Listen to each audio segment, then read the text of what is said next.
Hello everyone, I am doctor Shivani Dubey. आज मैं जो साइकोलॉजी का टेस्ट लाई हूँ उसे कहते हैं 16PF, मतलब 16 पर्सनैलिटी फैक्टर।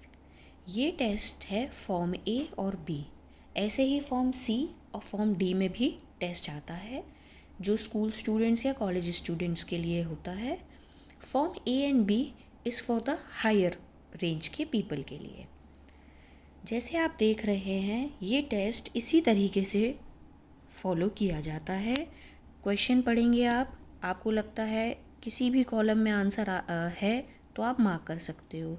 सेंटर वाला जनरली हमें ट्राई करना है कि हम मार्क ना करें, बट फिर भी 4-5 क्वेश्चंस में एक बार सेंटर का आप मार्क कर सकते हो।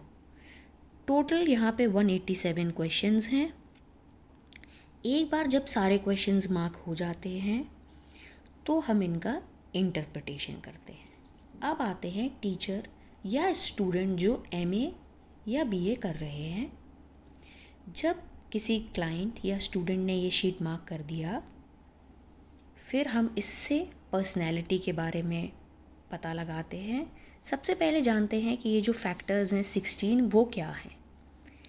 ये हमारे प्राइमरी फैक्टर्स हैं जो वेरियस लो रेंज से हाई रेंज को कवर करते हैं, जहाँ पे A वार्मथ है, B रीजनिंग है, C इमोशनल स्टेबिलिटी है, E डोमिनेंस है, F लाइवलीनेस है।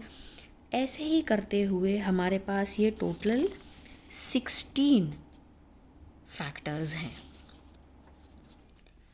इसको कैलकुलेट करने के लिए एक स्पेशल स्कोर की आती है जिसे स्टेंसिल बोलते हैं। उस पे 1 और 2 मार्क के पॉइंटर्स होते हैं। हम प्रॉपरली उस स्टेंसिल को यहाँ पे अलाइन करते हैं।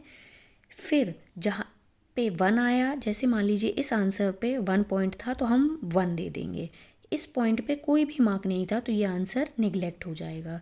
फिर इस पे मान लीजिए 2 था तो हम इसको 2 पॉइंट दे देंगे। ऐसे ही करते हुए हम पूरे 16 फैक्टर्स का यहाँ पे इंटरप्रिटेशन लिख लेते हैं। इसी के साथ हमारे पास आ जाते हैं रॉ स्कोर्स। जब हमारे पास रॉ स्कोर आ जाते हैं तो हम मैनुअल की हेल्प से स्टैंडर्ड स्कोर्स निकाल लेते हैं। अब हमारे पास दोनों हैं, रॉ स्कोर और स्टैंडर्ड स्कोर। तो हमारे लिए ये ग्राफ बनाना बहुत इजी हो जाता है। जैसे आप देख रहे हैं यहाँ पे फैक्टर्स दिए हुए हैं, यहाँ पे रॉ स्कोर दिया हुआ है और ये हमारा स्टैंडर्ड स्कोर है। इस स्टैंडर्ड स्कोर की हेल्प से हम इस ग्राफ को मार्क करते हैं। 6 तो यहाँ 6 है, फिर 3 है, फिर 7 है एंड सो ऑन। ये वाला जो सेक्शन है ये लो बताता है, ये एवरेज बताता है और ये हाई बताता है। इस इंडिविजुअल की पर्सनालिटी के बारे में अगर बात करें तो A फैक्टर में ही is on average, B factor में ही इज़ ऑन लोअर एंगल और C में ये हायर की तरफ है। इसी तरीके से हम बता सकते हैं। जैसे इस तरफ थोड़ा जा रहा है तो हम बोल सकते हैं आउट गोइंग और रिजर्व का मिक्स है ये, पर यहाँ पे लेस इंटेलिजेंट कॉन्क्रीट थिंकिंग इनकी ज़्यादा है।